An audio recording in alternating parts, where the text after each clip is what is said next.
Wait, so get this. We're going deep into AI today Deep.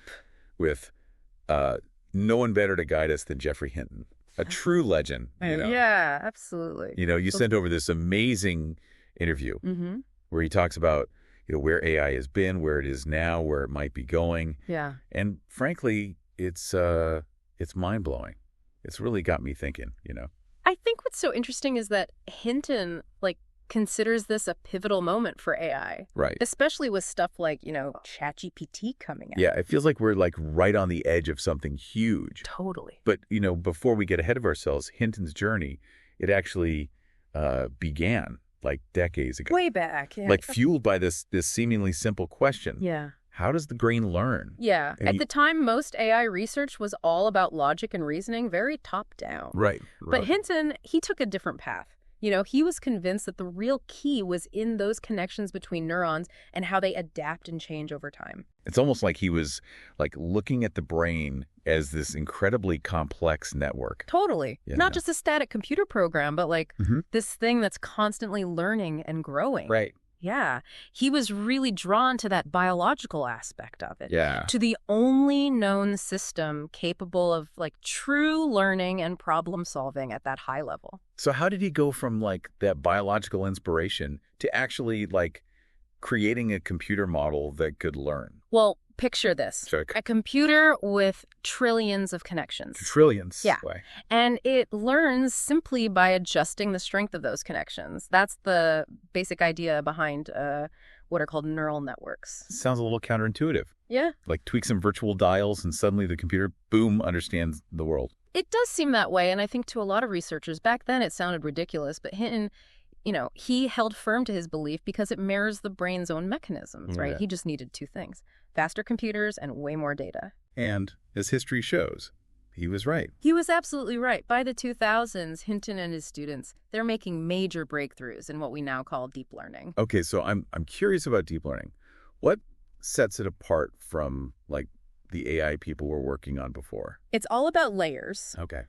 Imagine layers upon layers of these artificial neurons. Yeah. Each processing information and passing it along to the next layer. It creates this hierarchy of understanding, starting with these simple features and then building up to complex concepts. So it's not just about the individual neurons, it's about how they're working together in these layered networks. That's it. And the impact was undeniable. Suddenly, computers could do things that seemed impossible before, like recognizing objects and images, understanding and translating languages, even diagnosing diseases. Which brings us to the era of ChatGPT, right? Yeah. It feels like a whole different ball game when AI can write poems, answer trivia, even explain why a joke is funny. Totally. And what Hinton points out is that these language models aren't just predicting the next word in a sentence. Right. They actually have to understand the entire context, the meaning behind the words to make it all work. So is it fair to say that these models truly understand what they're processing, or are they just incredibly good at mimicking human language? That's a question that's really splitting the AI community. Some argue it's all just a fancy form of autocomplete. But Hinton, he really believes that there's a deeper level of understanding happening for these models to function the way they do. Okay, so now we're getting into the really juicy stuff. What happens as these systems become even more sophisticated? Could they actually surpass human intelligence? Hinton thinks it's totally possible, even within our lifetime. He compares the advancement of AI to these huge leaps in human history, the Industrial Revolution, the invention of the wheel. Wow. He sees it as that fundamental shift. That's a powerful statement.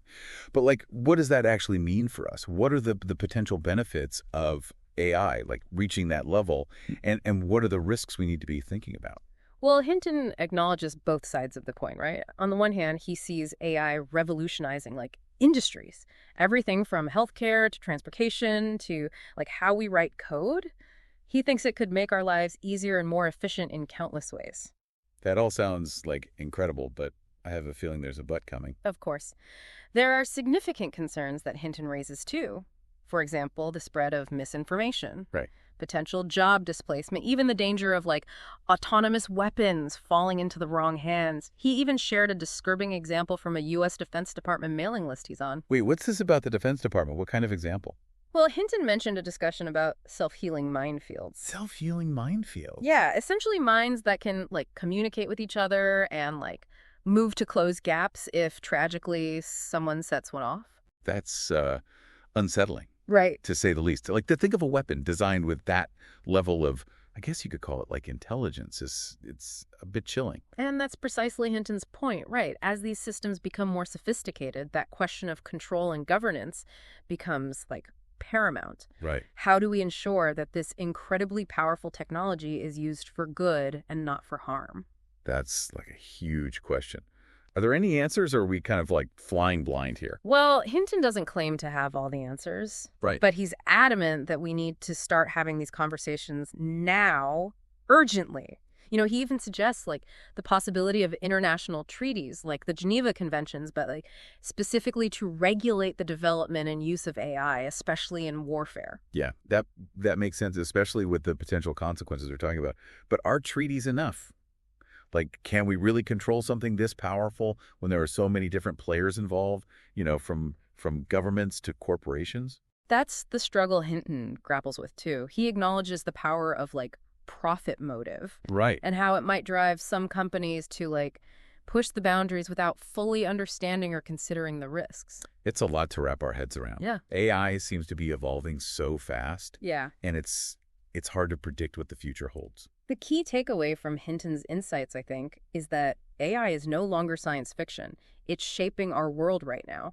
The choices we make today, both individually and as a society, will have a profound impact on that future. Yeah, you're right. It's not something we can just like ignore or wish away. We need to like engage with these issues, understand both the incredible possibilities and the very real risks, figure out what role we want to play in this like rapidly evolving landscape. Absolutely. Yeah, it's a real call to action for all of us, not just, governments and these big tech companies. Like, each of us has a role to play Right. in shaping this future with AI. So where do we even begin? I mean, AI can feel so complex, so technical.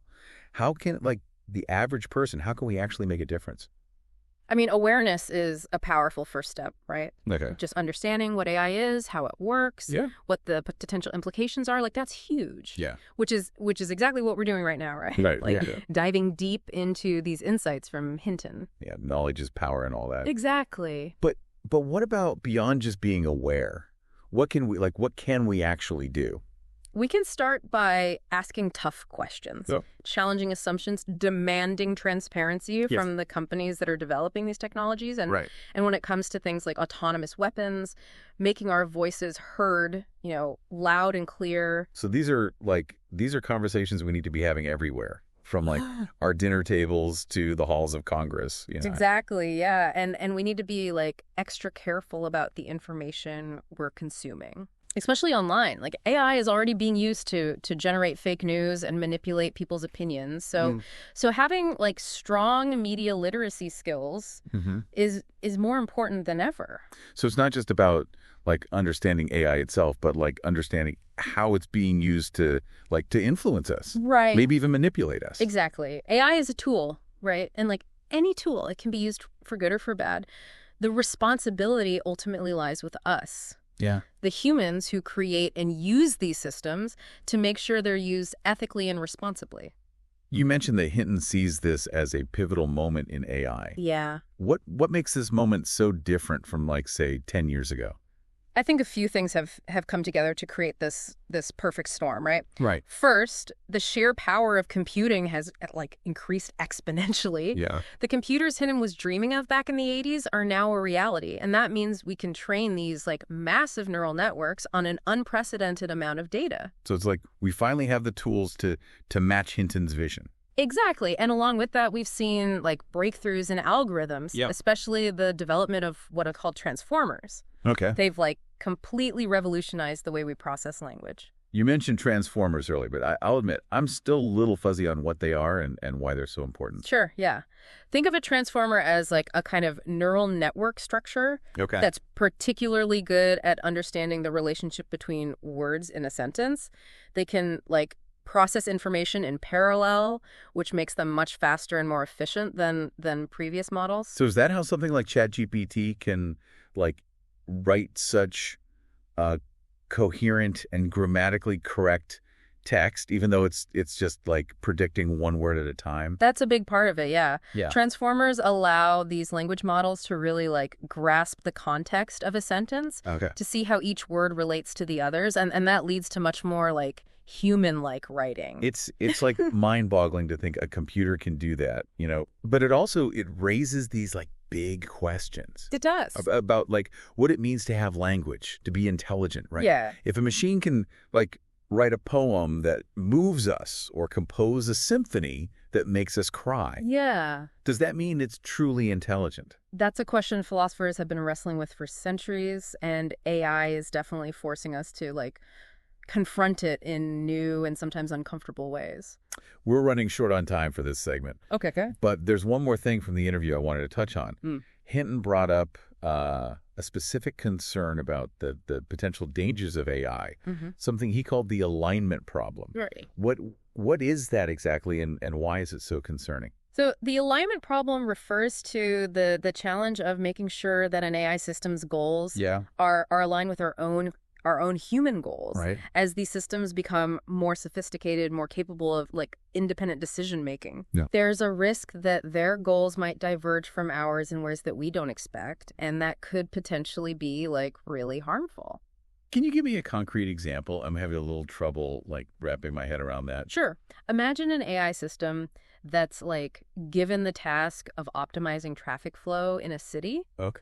It might decide that the most efficient way to do that is to like ban all private vehicles. Okay. And force everyone to use public transportation. Well, on the surface, that doesn't sound so bad. I mean, less traffic is a good thing, right? From a purely logistical standpoint, yeah, it might be. Right. But it also represents like a major restriction on individual freedom, right? Right. What if that AI then decides the best way to reduce crime is through constant surveillance and preemptive arrests? Okay, yeah, now it's getting a little creepy. Right. It sounds like we're talking about like a world where machines are making decisions about our lives, about our freedom without our consent. That's the potential danger. And that's why the alignment problem is so crucial, right? We need to figure out how to make sure that as AI gets more powerful, its goals stay aligned with our human values. Right. And don't lead to those like unintended consequences. So it's not just about like stopping AI from becoming evil in some like sci-fi way. Right. It's about like making sure it understands and respects our values, even as it like learns and evolves. Exactly. And that's going to require collaboration across so many fields, from computer science and engineering to philosophy and ethics, right? Like, it's a huge challenge. This has been a fascinating conversation, but I have to admit it's also a bit overwhelming. It feels like we're like standing on the edge of this vast new frontier, full of like incredible possibilities and some pretty terrifying uncertainties. Yeah, you're right. And that feeling you're describing, that's exactly how Hinton feels too. Yeah. He talks about like the progress of AI as this series of breakthroughs, each one building on the last. And he acknowledges that we're only just beginning to grasp what might be possible. He also pointed out that even if he stopped his research today, someone else would pick it up. Yeah. It's like this wave of innovation is just like too big to stop now. Absolutely. And that's why it's so important for all of us to be part of the conversation, just to engage with these issues head on and help shape the future of AI in a way that benefits everyone. So what's next? Where do we go from here? Well, Hint believes there are still so many unanswered questions about how our own brains learn. Yeah. He thinks understanding those biological mechanisms will be key to developing even more sophisticated and powerful AI systems. So in a way, it's back to basics, back to the brain itself. In a sense, yeah. But it's also about looking beyond the current limitations of our technology and imagining what might be possible.